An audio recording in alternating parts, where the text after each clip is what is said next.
Hi there, my name is Mola May. I'm the Artistic Director of the Creed Repertory Theater. And in this video I want to share with you some ideas I've learned from Audition monologues. I've seen some 20,000 of them over the past 11 years. And I think my first observation about Audition monologues is that they suck. And they suck because they're a defective tool that we use, whether you're a casting director or producer, to try to evaluate actors. And unfortunately, it's the tradition of the theater to use audition monologues. They're almost the first thing you always see. I want two contrasting monologues.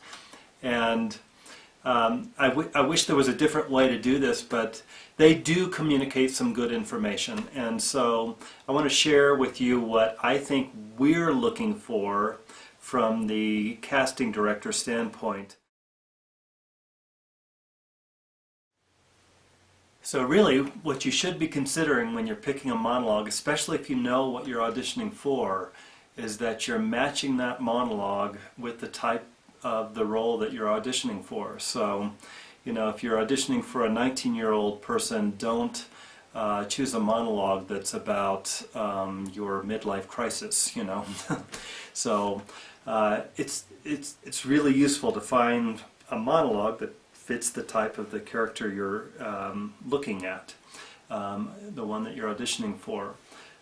Sometimes I think actors want to, show their huge range, how many different things they can play right off the get-go.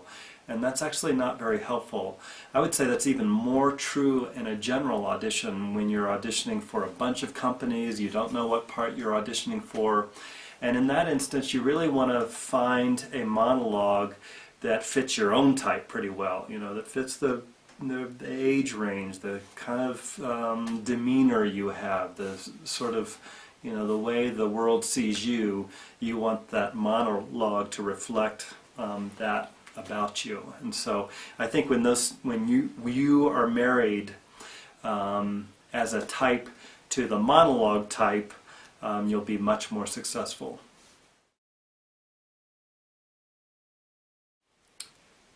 Probably the first skill that I'm assessing when you come and audition for the Creed Repertory Theater is whether you can act. That may seem obvious, but I'm actually looking for that skill set of playing an intention. Can you play an objective? It's important to find monologues that are active, that actually have intention, that actually have an objective built into them. A lot of times the best way to find a monologue like that is to actually piece a monologue together.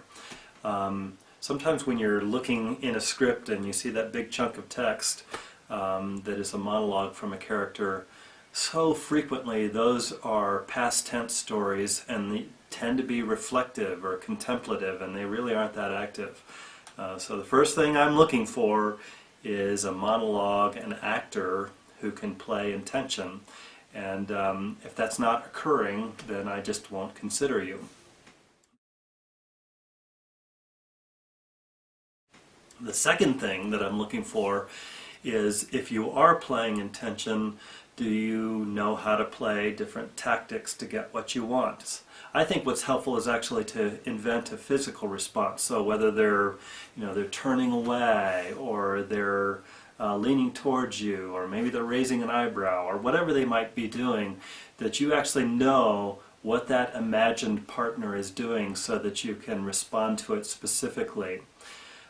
When that occurs, it's much easier for me to understand that you know what tactics are, and that you also know what listening is. And listening is where monologues, we can't even begin to assess whether an actor is a good listener or not in a monologue. This is where monologues really fail. But you can sort of trick us into believing that you're a good listener just by playing a tactic, seeing what the response is from this imagined partner and making that specific, and then changing your tactic in order to get what you want. And when I see actors doing that, I'm immediately sitting up because I know that they know what they're doing.